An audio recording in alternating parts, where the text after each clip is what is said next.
اس لیے ایک نابینا کے بارے میں ایک واقعہ اس عاجز نے پہلے بھی سنایا کہ رات کا وقت تھا، اسے پانی لانے کی ضرورت پڑی کہیں دور سے.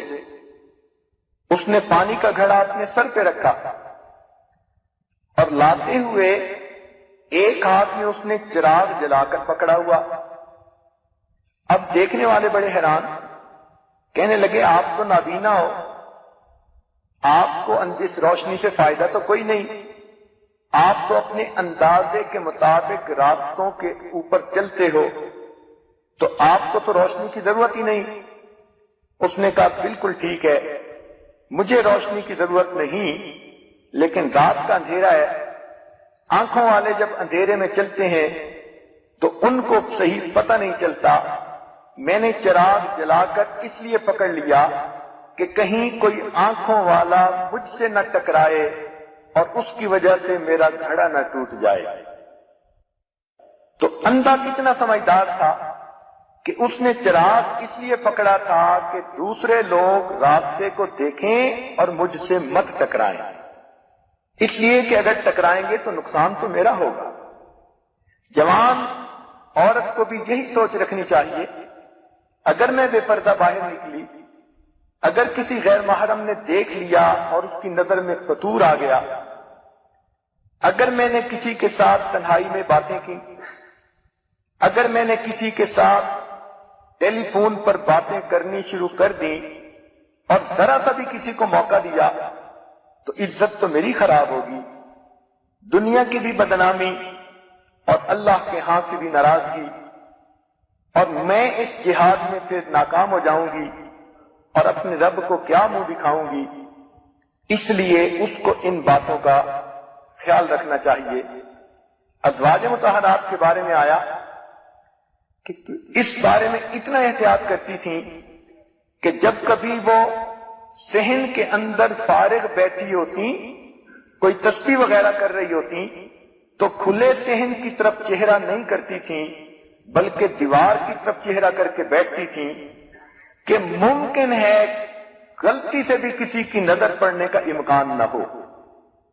اب سوچئے کہ اپنے گھر میں بیٹھی ہوئی عورت صحن کی طرف چہرہ کر کے اس لیے نہیں بیٹھتی کہ ممکن ہے دروازہ کھلے یا کوئی اور ایسی صورت بن جائے، غلطی سے بھی کسی کی نظر نہ پڑے، تو وہ بیٹھتی بھی تھیں تو دیوار کی طرف اپنا چہرہ کر کے بیٹھتی تھیں تاکہ کسی کی نظر پڑنے کا سوال ہی پیدا نہ ہو.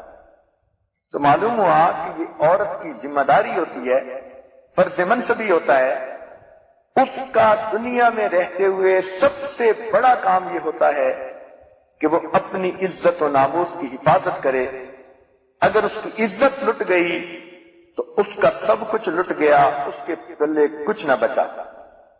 اس لیے عورت کو اس معاملے میں ضرورت سے زیادہ محتاج ہونے کی ضرورت ہے. ایک اصول ذہن میں رکھ لیں، افسوس کے ساتھ مجھے کہنا پڑ رہا ہے کہ مرد ہمیشہ اپورچونسٹ ہوتے ہیں. یہ طے شدہ بات ہے، آزمائی ہوئی بات ہے، آپ کو اسے آزمانے کی ضرورت نہیں. اصول بنا لیں کہ مرد ہمیشہ موقع پرست ہوتے ہیں. عورت کے معاملے میں مرد 18 سال کا جوان ہو یا 80 سال کا بوڑھا ہو، سب کی حالت ایک جیسی ہوتی ہے. جب بے پردہ عورت نکلتی ہے، ایک ہی وقت میں اس کو جوان بیٹا بھی لالچ کی نظر سے دیکھ رہا ہوتا ہے اور اس کا سفید بالوں والا باپ بھی اس لڑکی کو لالچ کی نظر سے دیکھ رہا ہوتا ہے. عورت مرد کی ایک کمزوری ہے، اس لیے نبی اسلام نے فرمایا کہ مجھے اپنی امت کے مردوں پر سب سے زیادہ جس چیز کا خطرہ ہے وہ عورت کا فتنہ ہے. اس لیے یہ عورت کی ذمہ داری ہے کہ وہ اپنے آپ کو بچائے.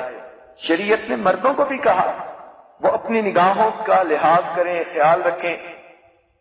عورت کو بھی کہا کہ وہ بھی اپنی نگاہوں کا خیال رکھیں. آج کل کی جوان بچیاں سمجھتی ہیں کہ نظروں کو نیچے کرنا تو مرد کا کام ہے، وہ کیوں ہماری طرف دیکھتے ہیں، اور اس چیز کو بھول جاتی ہیں کہ ان میں بھی نفس ہے اور ان کے ساتھ بھی شیطان ہے. ان کی بھی نظر اگر غیر مرد پر پڑے گی تو ان کے فتنے میں بھی پڑنے کا خطرہ ہے. قرآن مجید نے گواہی دے دی ذالک اطہر لقلوبکم وقلوبہن، کہ پردے میں رہو بیویو، یہ ان مردوں کے دلوں میں کے لیے بھی پاکیزگی کے لیے اچھا ہے اور تمہارے دلوں کی پاکیزگی کے لیے بھی اچھا ہے۔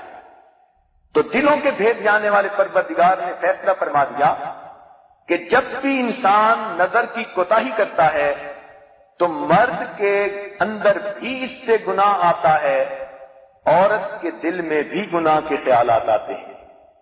لہذا کسی کو رابعہ بصری بننے کی ضرورت نہیں، قرآن کی تعلیمات کو قبول کرنے کی ضرورت ہے، اور اس بات کو مان لینا چاہیے کہ عورت کے لیے بھی اپنی نظر کی حفاظت کرنا ضروری، مرد کے لیے بھی اپنی نظر کی حفاظت کرنا ضروری۔